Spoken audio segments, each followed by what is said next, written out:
마태복음 1장 10장 1절로 10절까지 시작. 예수께서 그 12제자를 부르사 더러운 귀신을 쫓아내며 모든 병과 모든 약한 것을 고치는 권능을 주시니라. 12사도의 이름은 이러하니 베드로라 하는 시몬을 비롯하여 그 형제 안드레와 세베대의 아들 야고보와 그 형제 요한, 빌립과 바돌로메, 도마와 세리 마테, 알페오의 아들 야고보와 다데오, 가나나인 시몬 및 가룟 유다 곧 예수를 판 자라.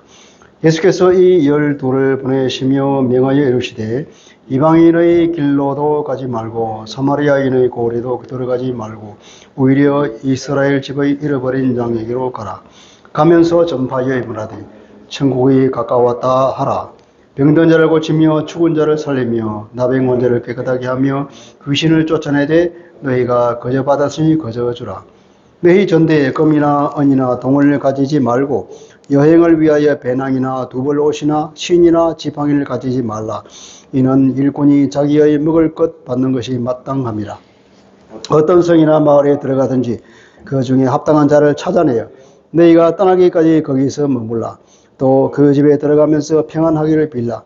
그 집이 이에 합당하면 너희 빈 평안이 거기 임할 것이요 만일 합당하지 아니하면 그 평안이 너희에게 돌아올 것이니라. 누구든지 너희를 영접하지도 아니하고 너희 말을 듣지도 아니하거든 그 집에서나 성에서 나가 너희 발의 먼지를 떨어버리라. 내가 진실로 너희에게 이르노니 심판날에 소돔과 고모라 땅이 그 성보다 견디기 쉬우리라. 아멘. 하나님의 말씀입니다. 여러분, 전도해 보셨습니까? 전도는 참 어렵고도 쉬운 것이고 또 쉽고도 어려운 것입니다. 전도는 내가 경험한 것을 말하는 것이기 때문에 그렇다 그러면 내 마음에 있는 것을 말하니까 얼마나 쉬워요. 그리고 있는 그대로 말하면 됩니다. 그래서 참 쉽습니다. 그런데 만약에 어떤 경험한 것이 없거나 혹은 말씀을 통해 내가 깨달은 바가 없다 그러면 할 말이 없겠죠. 그래서 참 어렵습니다. 그러니까 전도가 쉽다고 하는 것은 내가 경험 있고 내가 예수를 만난 사람이고, 전도가 어렵다 하는 사람은 내가 예수를 아직 만나지 못했거나 내가 들은 그 말씀의 정리가 안 된 사람이에요. 그러니까 전도가 안 된다 그러면 자기 자신을 돌아보고 말씀을 잘 정리하면서 주님이 누구신가에 대해서 깊이 생각해 봐야 될 것입니다. 중국에 한때 전도 선교사가 많이 파송됐잖아요. 중국에 송전도라는 별명이 있는 사람이 있답니다.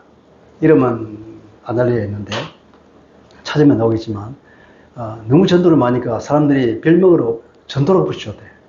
성이 송전도라고 그랬답니다.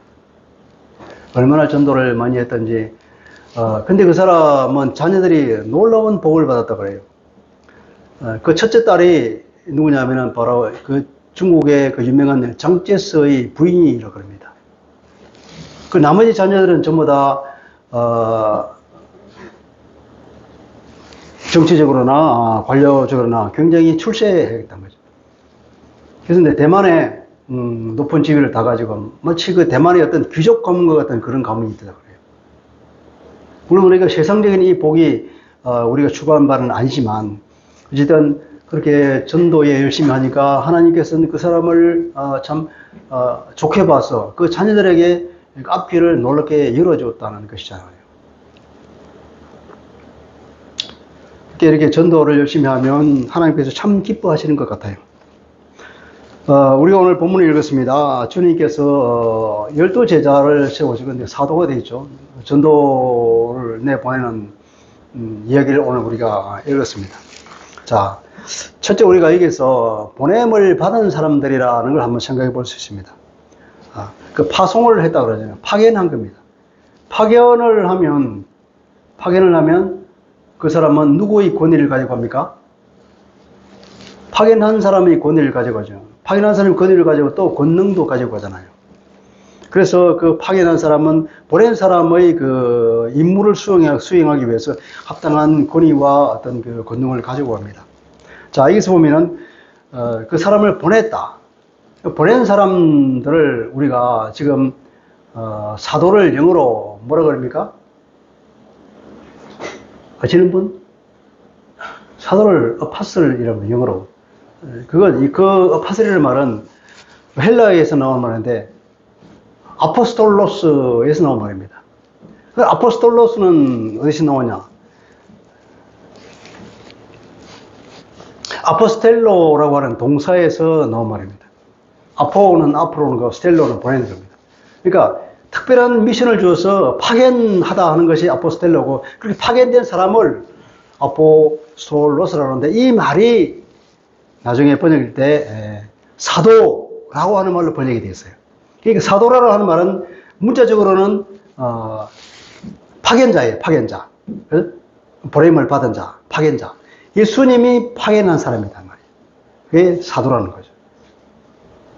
그래서 우리 성경을 읽어보면, 사도행전을 보면은 바울 일행이 전도하러 갔습니다. 근데 바울뿐 아니라 바울과 함께 갔던 그 사람들을 어떻게 표현하냐면은 사도들이라고, 아포스톨로스라고 표현해요. 그러니까 비단 사도들만이 아니라 예수님이 보낸 사람이라고 인정된 사람은 다 아포스톨로스라는 거죠. 지금은 이제 특별하게 예수님의 초대 첫 12제자만 이제 특별하게 사도랑 아포스톨로스라는 말을 쓰지만, 어쨌든 그 문자적으로는 그런 의미가 있는 거예요. 예수님이 보낼 때에는 항상 먼저 불러요. 부르고 나서 그리고 여러 가르치고 권위를 주어서 보내잖아요. 그러니까 부르고 보내는 거예요. 부르고 보내는데, 모세도 보면은 출애굽기 3장에 보면 모세를 불렀어요. 뜰기나무, 꺼지지 않는 뜰기나무, 불타는 뜰기나무에서 하나님께서 임재하셔가지고 모세야 불렀습니다. 그리고 이제 출애굽기 3장 4절에서 불렀는데 10절에 가면은 이제 뭐냐면은 내가 너를 바로에게 보낸다. 그래. 먼저 부르고 그리고 보내는 거예요. 부르기만 하고 끝나는 경우는 없어요. 그리고 보낼 때 안 부르고 보냈습니까? 반드시 부르고 그리고 뭔가 가르침과 권위를 준 뒤에 보냅니다. 불렀다 하고 나면 항상 보내는 일이 있습니다. 하나님께서는 보내기 위해서 부른다는 걸 알아야 됩니다. 요한복음 20장 21절을 보면 주님께서 그 제자들을 보고 이렇게 말합니다. 아버지께서 나를 보내신 것 같이 나도 너희를 보내노라. 너희를 보내노라. 이게 12제자들에게만 하는 말일까요? 주님이 부름을 받는 모든 사람은 이렇게 주님이 그 제자들을 통해서 하신 말씀이 다 해당되는 거예요. 그 제자들에게는 앞으로 예수를 믿은 모든 사람들에게 다 해당되는 말입니다. 주님께서 요한복음 17장 보면은 대제사장에게 기도를 하는데 그 기도의 대상자가 누구냐? 지금 제자들뿐만 아니라 앞으로 이 제자들을 통해서 예수를 믿게 된 모든 또 오고 오는 세대의 예수 믿는 모든 사람들에게 해당된다고 주님이 말하고 계십니다.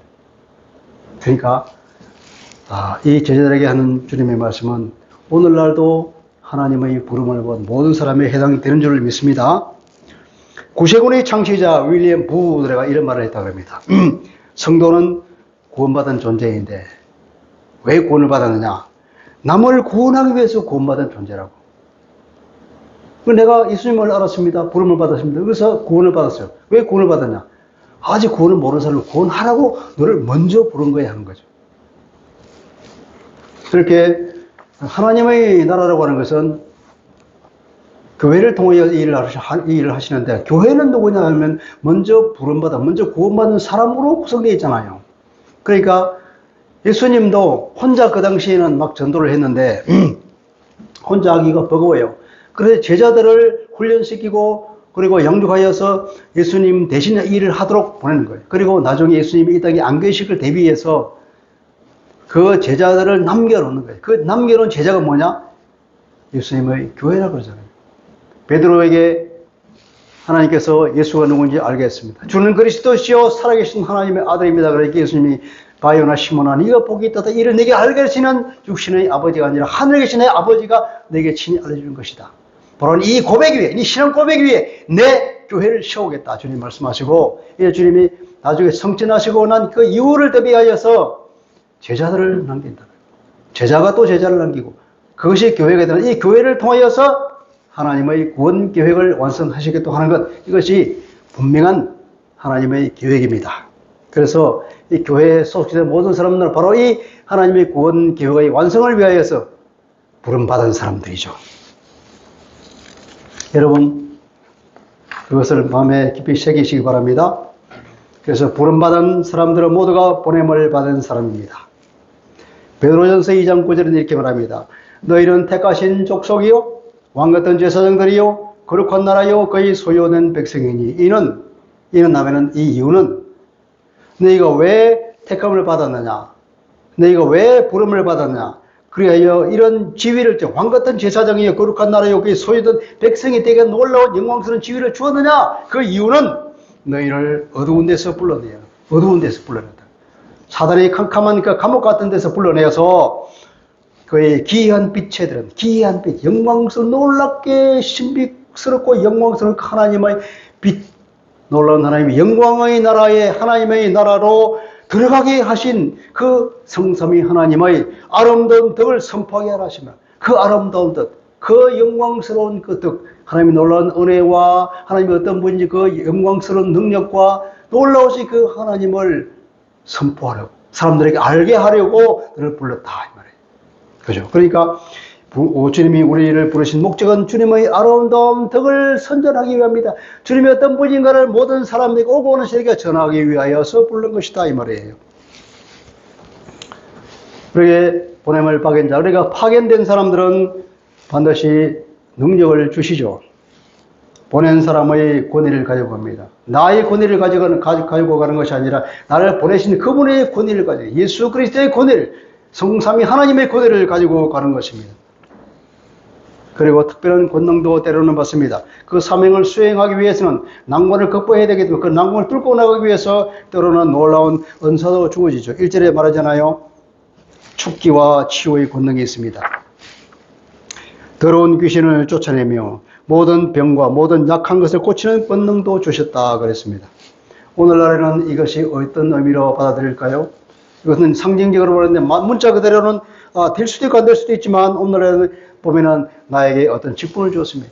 어떤 사람은 장로가 됐습니다. 어떤 사람은 집사가 됐습니다. 어떤 사람은 목사가 됐습니다. 이런 직분을 가지고 세상에 나가서 주 예수의 권위로 말할 수 있는 자기의 그 권위가 있다는 거죠. 그리고 여러분에게 재능이 있습니다. 이 당시 예수님의 제자들은 무슨 재능이 있었겠습니까? 어찌 보면 참 무지랭이들이고 배우지 못한 무식한 사람들이었습니다. 대부분이 다 어부들이었습니다. 그런 사람들인데 지금 우리는 그분들보다 훨씬 더 많이 배웠잖아요. 재능이 있잖아요. 그리고 우리에게 건강이 있습니다. 또 우리에게는 재물도 줬습니다. 그 당시 제자들은 너무나 가난한 참 극빈자들이었지만 우리는 그분들에 비하면 얼마나 많은 것을 가졌습니까? 그리고 또 거기다가 성령의 은사를 줍니다. 어떤 분은 보니까 희약의 은사가 있어요. 기쁨이 있어요. 갈 때마다 사람들이 갈 때 그 어떤 경우도 그냥 그 분위기를 확 바꿔버리는 능력이 있어요. 주님께서 주신 은사입니다. 그러니까 기쁨으로 대화가 되는 거죠. 그래서 사람 마음으로 얘기를 하다 보면은 그때 복음을 말하는 거죠. 우리에게는 누구나 이런 은사가 있습니다. 어떤 사람은 그런 은사가 있는 반면에 어떤 사람은 논리적으로 잘 설명할 수 있는 은사가 있고 어떤 사람은 친화력이 있습니다. 어떤 사람은 마음의 문을 여는 그런 능력이 있습니다. 이렇게 될 때 그것이 어떻게 하나님의 복음을 전하는 데 우리가 사용하라고 주님께서 우리에게 주신 줄 믿습니다. 그것을 그렇게 쓸 때 가장 가치 있게 쓰는 것인 줄 믿습니다. 이렇게 복음을 전하는 사람들에게 주님은 특별한 관심을 가지시는 것 같아요. 요한복음 15장 14절에 보면 이런 말이 있습니다. 너희는 내가 명하는 대로 행하면 곧 내 친구라 그럽니다. 나의 친구라고. 이 말은 직접적으로는 그때 너희들과 서로 사랑하라 하는 사랑의 계명을 주면서 하는 그런 맥락에서 하는 말씀이었지만 비단 그뿐이 아니라 주님께서 명령하신 그 이후에 주님께서 마태복음 마지막 절에 보면 너희는 가서 모든 족속으로 제자를 삼아 가르치라 그랬잖아요. 그러니까 주님의 이 말씀대로 행하는 사람에게는 주님께서 특별한 관심을 가지시고 너는 내 친구다 이렇게 말을 줄 정도로 주님의 관심이 큰 사람들이라 이 말이죠. 그렇게 부름을 받은 사람들은 놀라운 주님의 관심을 가지는 법입니다. 주님이 제자 12명을 한번 봅시다. 그 사람들이 이름을 설명하고 있는데 베드로라는 시몬, 이런 이름이 원래 시몬인데 베드로라는 이름을 게바라는 이름을 붙였잖아요. 너는 앞으로 게바다, 베드로다, 반석이다 이 말이에요. 이 든든한 반석 위에 내가 교회를 세우겠다 하는 그런 의미가 있었겠죠. 베드로라는 시몬. 그리고 그 베드로의 다른 형제, 동생인지 형인지 모르지만 안드레라고 하는 그 형제가 있습니다. 또 세베대의 두 아들인데 야고보와 그 형제 요한, 우리 잘 아는 요한의 형제가 안드레입니다. 야고보입니다. 야고보와 요한은 그 형제가 있는데 세베대가 자기 아버지죠. 그리고 또 빌립과 바돌로메라고 하는 말씀. 바돌로메는 다른 말은 나다나엘이라는 이름도 있습니다. 다른 성경은 나다나엘. 너는 참 간사한 것이 없다. 너는 참 이스라엘이나 주님께서 그렇게 칭찬한 그 사람이 나다나엘이에요. 아마 이 사람 이름이 바돌로메인 것 같아요. 그리고 도마는 디두모라는 이름은 똑같은 사람인데 이건 쌍둥이란 말이에요. 아마 쌍둥이지 않은 사람인데 도마, 디두모. 우리 영어로는 토마스라고 그러잖아요. 디두모라는 사람과 또 셰리 마테. 그리고 또 다른 야고보인데 이 야고보는 이제 아까 말한 그 세베대의 아들 요한의 형제인 야고보 말고 알페오의 아들 야고보. 그러니까 야고보가 두 사람이죠. 세베대의 아들 야고보와 알페오의 아들 야고보. 그리고 다데오. 이 다데오도 유다라는 이름을 가진 사람입니다. 유다 다데오. 그리고 맨 마지막에 이제 가나나인 시몬. 이 시몬이 두 사람이죠. 시몬 베드로와 또 시몬 가나나인. 이 가나나인이라고 하는 것은 열심당원을 말할 때 쓰는 아람어라고 합니다. 그러니까 이 말은 달리 말하면 가나나인 시몬은 가나나인인데 열심당원이라는 말이죠. 지금으로 치면 뭐랄까 옛날 우리 일제 때 뭐 독립운동하는 사람인 시몬 이런 말이에요. 독립운동가 시몬. 좋게 말해서 독립운동가지 나쁘게 말하면 어떤 어둠 속에서 그런 뭡니까 사람을 암살하고 중요한 그 건물을 파괴하고 그런 사람이잖아요. 그리고 마지막으로 가룟 유다 곧 예수를 판자라. 자, 여기 12명의 이름이 있는데 이 중에서 대단히 자랑스러운 이름이 있습니까? 그런 수식어가 붙은 사람은 아무도 없잖아요. 특별히 수식어가 붙은 사람은 셰리라고 하는 말이에요. 마태. 셰리 마태는 이 셰리라고 하는 것은 그 당시에 칭찬의 말일까요? 경멸의 말일까요? 그 당시에 가장 싫어하는 사람이 셰리였거든요. 왜냐하면 로마의 앞잡이라고 생각하기 때문에 우리나라로 치면 가는 일제의 앞잡이라고 생각하는 사람들. 그러니까 일제의 앞잡이 마태 말이에요. 그건 수치스러운 수식어잖아요. 그리고 또 수식어가 있습니까? 예수를 판 자 유다. 이걸 더 수치스러운 이름입니까? 또 특별히 뭐 수식어가 있는 사람이 있습니까? 가나나인, 그죠? 열심당원. 열심당원이 뭐 자랑스러운 이름은 아니잖아요. 그러니까 보면은 대단히 어떤 경력이 좋다, 어떤 능력이 있다, 어떤 사회적 지위가 있다, 뭐 이런 어떤 언급은 전혀 없이 이 사람들 지극히 평범, 어쩌면 그 당시에 손가락질을 당하는 그런 사람들이었어요. 여러분, 그러면 우리는 지금은 이 사람들 훨씬 사회적으로 보면은 낫잖아요. 12사도들이 우리가 들을 수 있는 충분한 우리는 다 자질을 가지고 있어요. 그 누구도. 그런데 주님은 무슨 기준으로 선발했을까요? 그 선발 기준. 나는 자기가 없다고 생각하시는 분이 없을 거예요. 이 선발 기준을 보면. 이렇게 다 선발됐는데.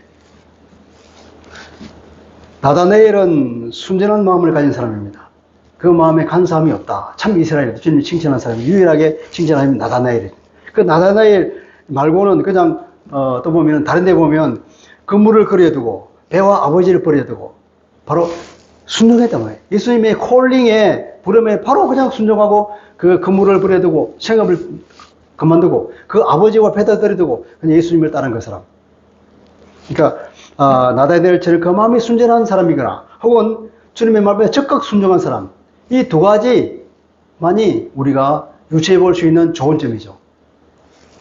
그러니까 굳이 따진다면 주님의 선발 기준은 순종하는 사람, 마음이 순전한 사람, 그런 사람을 택했다는 겁니다. 그리고 그 나머지 세 번째 요소는 이 세상에 잘난 사람은 안 뽑아. 이 말이에요. 세상이 루즈만 뽑은 겁니다. 고린도전서 1장 27절로 9절에 보면 하나님께서 바울을 통해 이런 말합니다. 바울은 얼마나 잘난 사람이었습니까? 근데 바울이 그렇게 말합니다. 하나님께서 세상의 미련한 것들을 택하사 지혜 있는 자들을 부끄럽게 하려 하시며 세상의 약한 것들을 택하사 강한 것들을 부끄럽게 하려 하시며 하나님께서 세상의 천한 것들과 멸시받는 것들과 없는 것들을 택하사 있는 것들을 폐하려 하시나니 이는 아무 육체도 하나님 앞에서 자랑하지 못하게 하려 하십니다. 뭐라고요? 하나님 앞에 자랑하지 못하게. 인간의 그 근본적인 죄, 교만의 끈덕질을 주지 않기 위해서 아주 세상에 루즈들만 뽑아서 쓰신다는 거예요. 여러분, 나는 세상에 가진 게 없다고 생각합니까? 나는 자랑할 전혀 없다고 생각합니까? 바로 그것이 주님이 뽑을 놀라운 자질인 것을 믿으시기 바랍니다. 여러분, 우리는 가룟 유다를 본받지 말아야 합니다. 가룟 유다는 자기 선생님을 은 30에 팔은 사람이죠.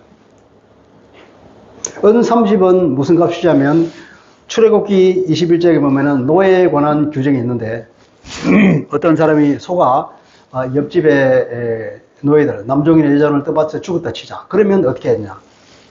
그러면 그 당시 생명을 죽였으니까 생명의 창시자인 주님께서는 생명을 해야 한 자를 반드시 죽입니다. 그래서 그 손은 죽이라. 그리고 남은 문제가 뭡니까? 이제 재산상의 손해를 배상해 주는 거죠. 그럼 그 남종의 여자에게는 종값은 은 30이다. 그러니까 주님을 판 것은 바로 이 종호의 몸값이죠. 지금도 우리는 그 원리가 그대로 적용됩니다. 그때 어떤 사람을 죽였어요. 그러면 손해배상을 하잖아요. 형사적인 말고 민사적으로 손해배상 한다 그러면 첫째는 위자료, 두 번째는 손해배상인데 어떻게 계산합니까? 똑같이 남종과 여종의 몸값을 계산하는 거예요. 이 사람이 앞으로 남은 인생을 몇 년 동안 돈을 벌 수 있는가? 1년 동안 얼마를 벌 수 있는가? 그걸 합해서 그냥 그 손해배상을 계산합니다. 그러니까 자기 선생님을 한낱 평범한 사람으로 은 30에 팔은 거예요. 그러면 그는 지난번에 우리가 설교했듯이 이 가룟 유다는 그 눈이 닫혀 있는 사람이에요. 예수님이 누군지 몰랐고 예수님 안에서 어떤 가치로 발견하지 못한 사람이죠. 그래서 그는 자기 스승을 팔은 거죠. 이 파는 것은 사실은 자기를 판 것이나 다름없습니다. 자기 자신의 생명과 자기 자신의 구원이죠. 그리고 자기의 행복을 은 30과 바꿔버린 거잖아요. 얼마나 어리석은 일입니까?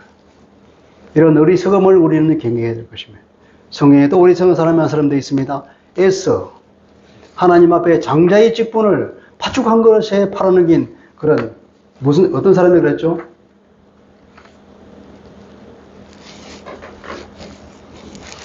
에서는 그런 사람으로, 그런 에서와 같은 사람, 이런 가룟 유다 같은 사람, 그런 어리석음을 우리는 경계해야 될 것입니다.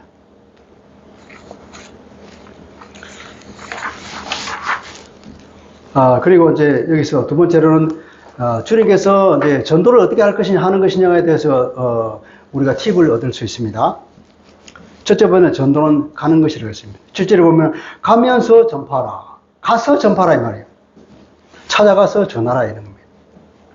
마태복음 28장 19절에 보면 너희는 가서 그러잖아요.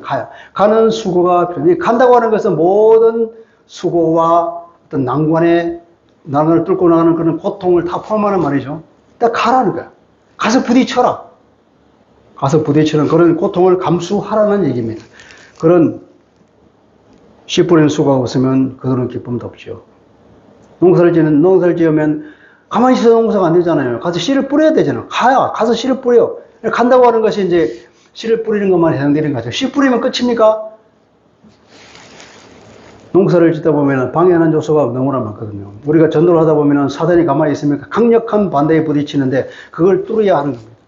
씨를 뿌려놓으면 씨보다는 잡초가 더 많이 자라냐, 더 활기있게 자라죠. 잡초를 껍질을 뽑아줘야 되고, 거름도 줘야 되고, 북도 쳐줘야 되고, 그 땡볕에 여름에 그 일을 해야 됩니다.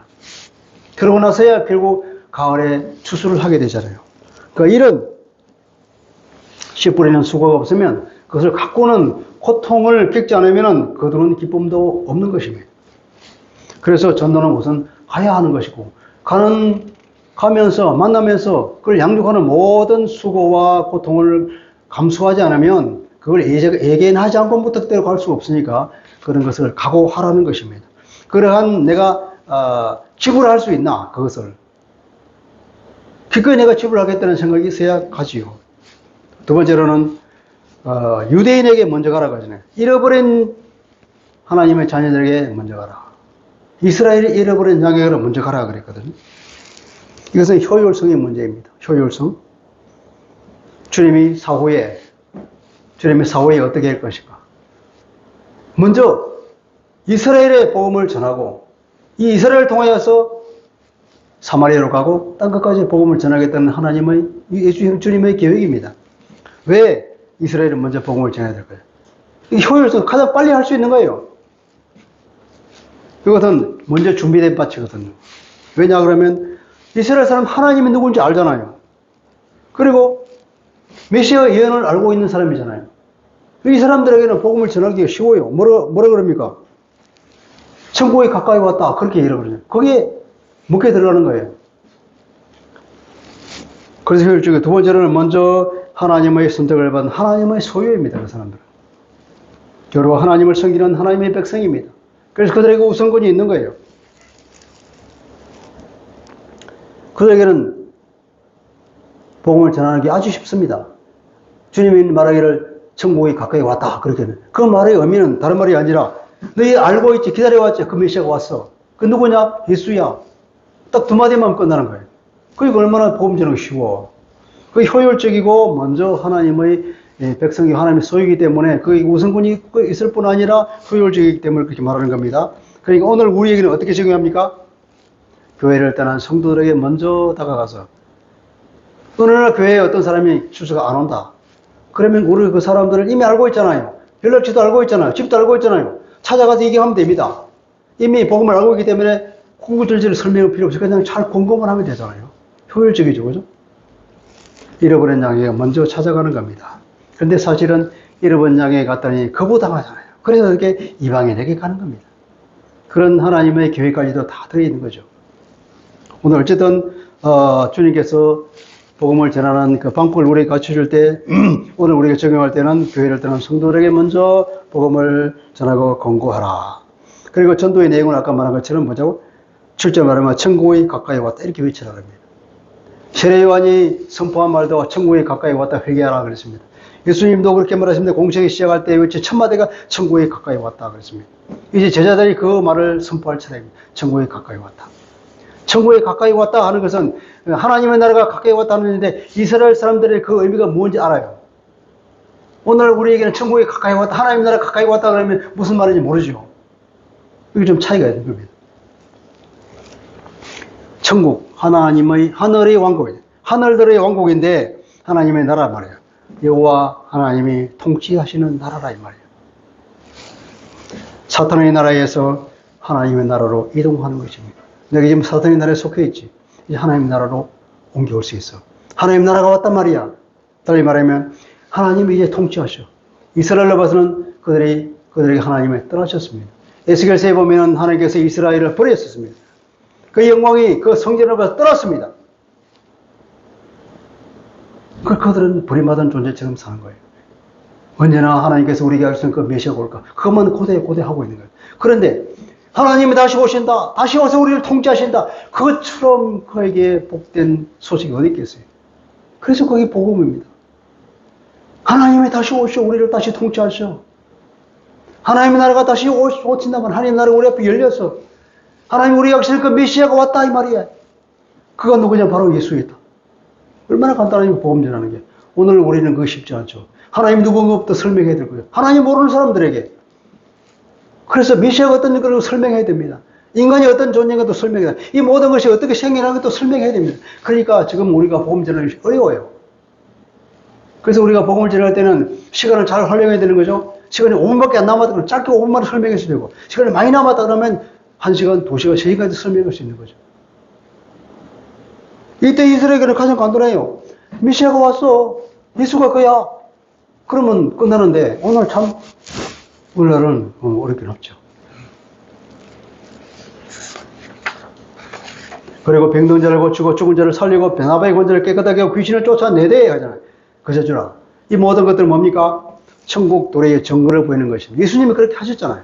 이 이적을 이룬 이유가 뭐냐면 이제 하나님의 나라가 온 것에 대한 증거를 보여주는 거예요.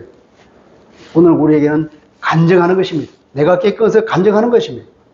예수님이 하신 일이 바로 그 일이었는데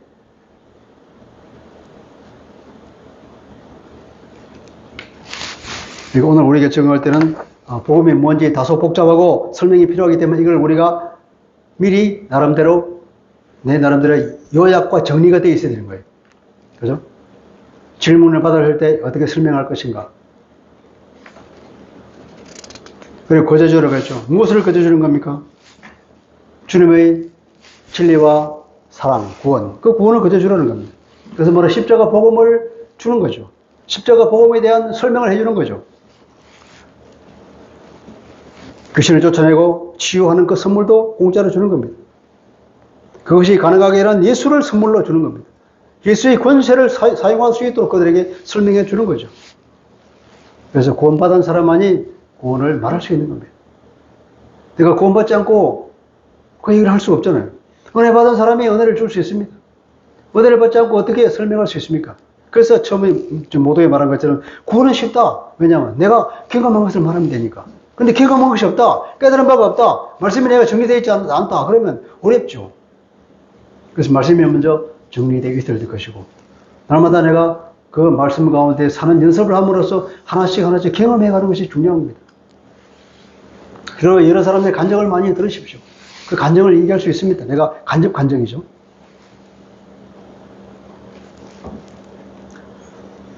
그리고 너희가 거저받았으니 거저주라. 그러면서 금이나 은이나 동을 취하지 말아라. 우리 9절 한번 같이 봅시다. 9절 다시 읽어볼까요? 시작. 너희 전대에 금이나 은이나 동을 가지지 말고 10절 여행을 위하여 배낭이나 두벌옷이나 신이나 집반을 가지지 말아라. 이는 일꾼이 자기 먹는 것을 받는 것이 마땅하다. 자기 양식에 받는 것이 마땅하다는 건데. 근데 이제 9절이 8절에 갖다 붙을 것인가 10절에 갖다 붙을 것인가 하에 따라서 이제 의미가 달라집니다. 자, 만약에 9절이 8절에 갖다 붙는다 그러면 너희가 거저받았으니 거저주라. 즉 너희 전대에 금이나 은이나 동을 받지 말아라. 그렇게 해석할 수도 있고, 아니면 이게 9절이 10절에 갖다 붙는다 그러면 너희는 너희 전대에 금도 음도 동도 가지지 말고 또 여행을 위한 아무 준비도 하지 말아라. 이렇게 해석할 수 있는데 여러분 오늘 어떻게 어느 것이 옳다고 생각돼요?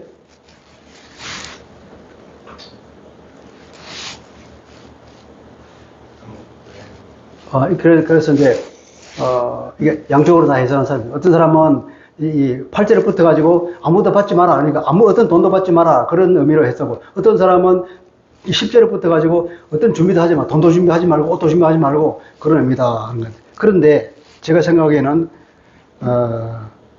그 당시에 말이죠. 그 당시에 그 가난한 제자들이 금이나 음이나 동을 준비할 그 여력이 있었던 사람들이겠습니까? 아무것도 없는 극빈자였잖아요. 근데 그들에게 금이나 은이나 동을 얘기하는 것은 바로 전도하여 나갈 때 사람을 살렸어요. 죽은 자도 살렸어요. 귀신을 쫓아냈어요. 그럴 때에 막 살해를 할 때에 돈 받지 마라. 그걸 말이죠. 금도 받지 말고 은도 받지 말고 돈도 받지 마라. 네 전대에 받지 마라. 가진다는 것은 다양한 의미를 해줄 수 있지만 영어로 치면 get나 take라는 뜻인데 그건 뭐냐면 have, get, take라는 것은 그냥 내가 가지고 가는 것도 되지만 그 사람들을 받아서 취하는 것도 되잖아요. 줄 때 그것을 받지 마라. 체크하지 마라. get 하지 마라. 돈 받고 하지 마세요. 그런 일들은 하나님께서 그저 받았으니까 그저 주라 하는 이 말. 많은 사람에게서 걸려 넘어지고 있습니다. 수많은 사람들이 은사자들이 여기서 넘어지는 걸 볼 수 있습니다. 자기 이익을 위해서 은사를 이용하는 타락한 사람들.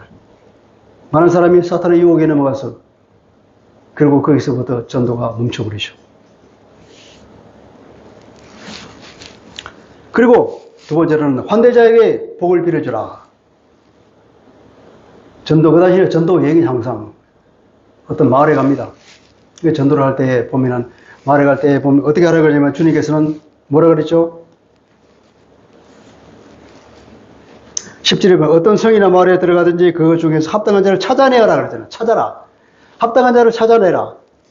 그 중에서는 그 성 안에서 그 성 안에 있는 사람 중에서 합당한 사람을 찾아내라.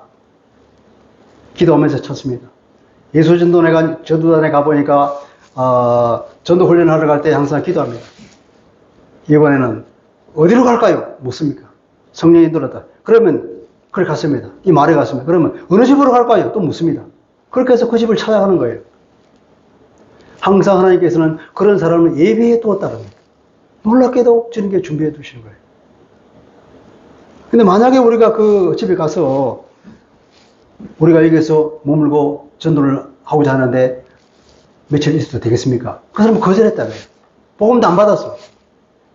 그러면 그 사람들이 자기 행동에 따라 복을 받거나 저주를 받거나 하는 거예요. 항상 하나님께서는 그런 집을 예배해 놨다는 거예요. 그래서 기도해서 찾아라는 거예요.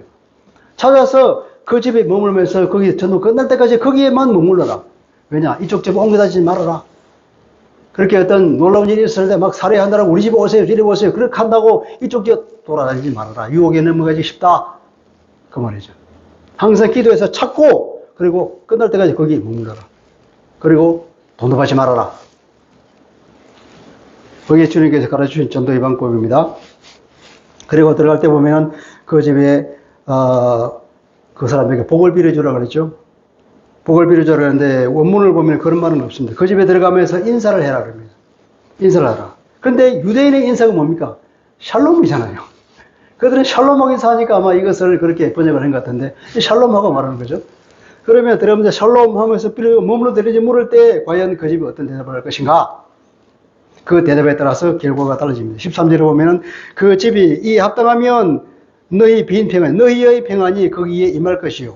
보면은 오게 하라. 이런 거죠. 강한 강조죠. 만일 합당하지 아니하면 그 평안이 너희의 평안이 너희에게로 돌아올 것이다. 돌아온다. 하나님께서 아브라함에게 복을 줬습니다. 너를 축복하는 자에게 내가 축복해주고 너를 저주하는 자에게 내가 저주해준다.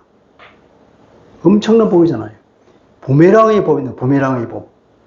그래서 우리는 부메랑의 법을 잘 알죠. 내가 그 사람을 복을 빌어줬어요. 그 사람이 복이 합당하면 뭡니까? 그가 복을 받고 나도 그 사람으로 또 환대를 받는 거예요. 만약에 그 사람이 복을 안 받으면 어떻게 안 받으면 그 복이 나한테 돌아오는 거예요. 여러분 많은 복을 빌어주는 사람 되기를 바랍니다. 많이 복을 빌어주다 보면 많은 부메랑이 되어서 돌아올 복도 있을 것입니다.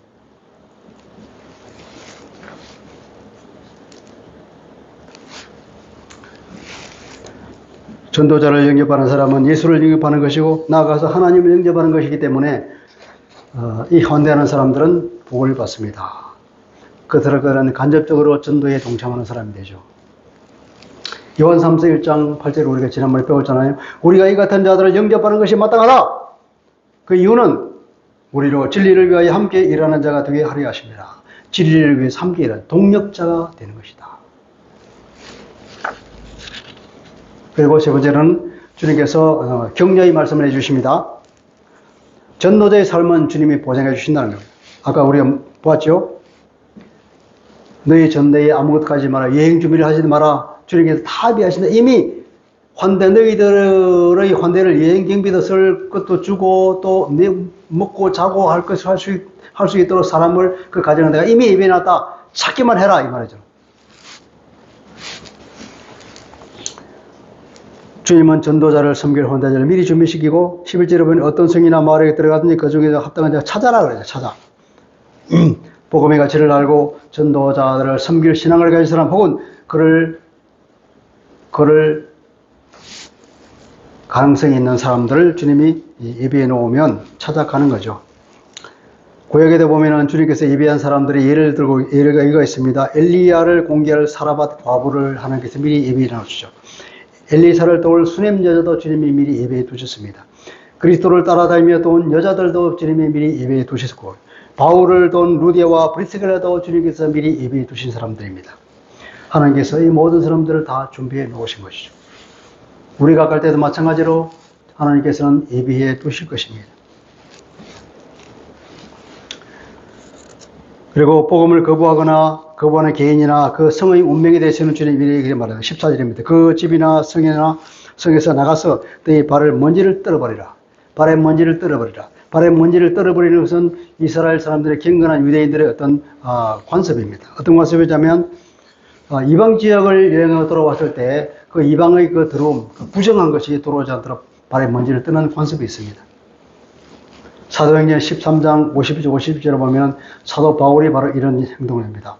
그들이 비시니아 안디옥에서 전도할 때였습니다. 이에 유대인들이 경건한 기부인들과 그 신의 유력자들을 선동하여 바울과 바나바를 박해하게 하여 그 지역에서 쫓아내니 두 사람이 그들을 향하여 발의 티끌을 떨어버리고 이고니온으로 갔다 그랬습니다. 발의 먼지를 떨어버리는 것은 더 이상 권하지 마. 미련 없이 떠나서 다른 곳으로 가라 이 말이에요. 발의 먼지를 떨어버리라. 그 더러운 것을 떨어버리라. 거기 있는 그 모든 불신앙의 죄를 떨어버리라. 그 불신앙에 내가 옮겨오지 아니하도록 다 떨어버리고 마음에 털어버리고 그리고 미련 없이 이것을 주님께서 하시는 일이니까 나는 더 이상 할 필요가 없어. 그리고 가면 된다 이 말이에요. 마음이 편하잖아요. 예. 교제를 단절을 하고 다른 곳으로 가라는 것입니다. 전도는 사실 사탄에 대한 정면 도전이기 때문에 전쟁의 최전방입니다. 얼마나 강력한 공격을 받겠습니까? 사단의 그 강력한 공격이라는 것은, 반격이라는 것은 죄를 짓도록 막 유혹하는 거죠. 그러니까 우리가 그 유혹에 넘어가지 않고 죄에 빠지지 않고 자신을 잘 지키기 위해서는 그런 놀라운 지혜가 필요합니다. 지혜를 발휘해야 되는 겁니다. 15절입니다. 내가 진실로 내게 이르노니 심판날에 소돔과 고모라 땅이 그 성보다 견디기가 쉬우리라 그랬습니다. 하나님의 심판을 면할 수가 없습니다. 아무리 이스라엘 사람들이 할지라도 이방인처럼 심판을 당해서 멸망할 것이라는 주님의 경고입니다. 그래서 우리는 나를 거부하고 내 말을 듣지 않고 오히려 나를 박해한다? 그래. 하나님께서 너를 심판하실 거야. 그러면서 우리 마음에 가벼운 마음으로 떠날 수가 있는 것입니다. 여러분, 말씀을 읽어보면 부르심과 보내는 일은 주님의 일입니다. 주님께서 하시면 우리를 부르고 들고 반드시 파송합니다. 부른 사람은 반드시 또 보내도록 되어 있습니다. 그리고 우리는 모두는 다 이미 파견된 사람이라고 생각하면 되겠습니다. 어떤 경우에 기회가 있으면 그 일을 해야 되겠죠.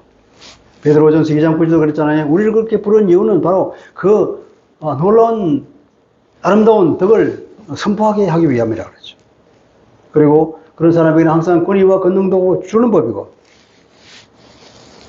우리는 12사도에 비해서는 너무나 많은 것을 가지고 있는 사람이잖아요. 그러니까 우리도 자격이 없는 사람이 아니라 항상 우리를 불렀다 그러면 반드시 우리는 자격이 있는 세상이라고 하면 우리는 사도의 권위를 가지고 나갈 수 있는 것입니다.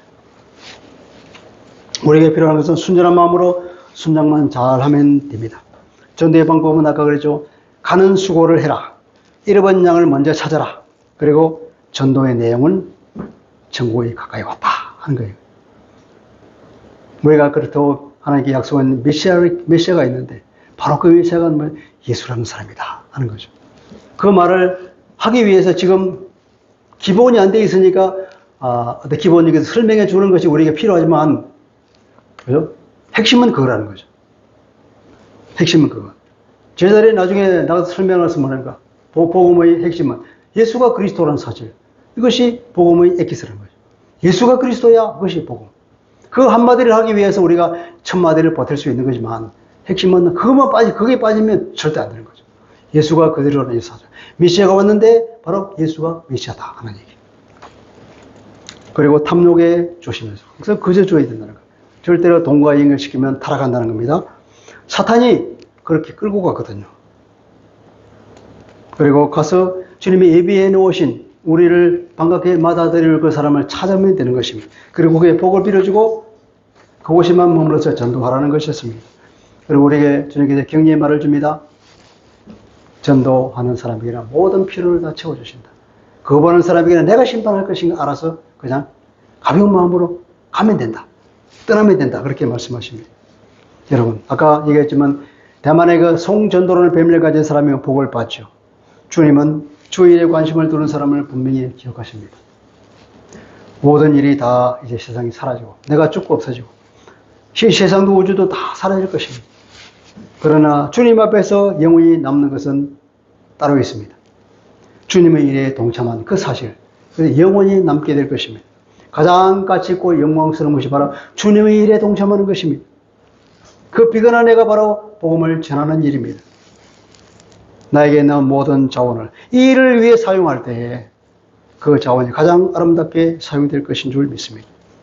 우리가 주님 앞에 섰을 때에 우리는 얼마나 당당하게 또 떳떳하게 주님의 얼굴을 볼 수 있을까요? 우리가 가장 쉽게 내볼 수 있는 것은 뭐 그거잖아요. 주님, 내가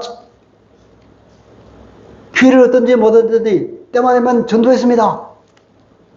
그 사람이 얼마나 교회에 돌아온지는 나는 모르겠지만 나는 내가 만나는 사람들에게 복음을 할 수 있는 대로 다 전했습니다. 그것이 우리가 할 수 있는 얘기예요. 떳떳하게 할 수 있는 일이에요. 가장 자랑스러운 얘기입니다. 사람을 옳은 대로 인도하는 사람, 일. 이 사람은 복을 받죠. 우리가 그런 다니엘서 얘기도 있죠. 다니엘서 얘기가 다니엘서 마지막 장 12장 3절에 보면 많은 사람을 옳은 대로 돌아오게 한 사람은 하늘의 별과 같이 빛난다고 그렇게 하나님께서 우리에게 말씀해 주셨습니다. 이렇게 옳은 대로 돌아오는 것. 전도에서 주님께 돌아오게 한 이 사람 하늘의 별처럼 영광스러운 지위를 주겠다는 것이 하나님의 말씀입니다. 우리 모두가 다 그 날을 위해서라도 주님을 만날 그 날을 위해서라도 때를 어떤지 뭐든지 복음 전하는 일에 힘을 씁시다. 그러하신 주님 오늘 주님께서 친히 열두 제자를 세우고 파송해서 복음을 전할 때 어떻게 복음을 전하는지에 대한 설명을 하는 말씀을 보았습니다. 오늘 그것이 우리가 전도할 때에 참고로 삼고 그것을 기준으로 삼아서 전도할 수 있게 하여 주시오. 우리가 또 때를 어떤지 뭐든지 항상 복음을 전할 일에 최선을 다하여서 주님을 만나는 그 순간 주님의 얼굴을 떳떳하고 기쁘게 볼 수 있게 하여 주시옵소서. 그래야 하나님의 놀라운 복을 받는 우리가 되게 하여 주옵소서. 예수 그리스도 이름으로 감사하며 기도합니다.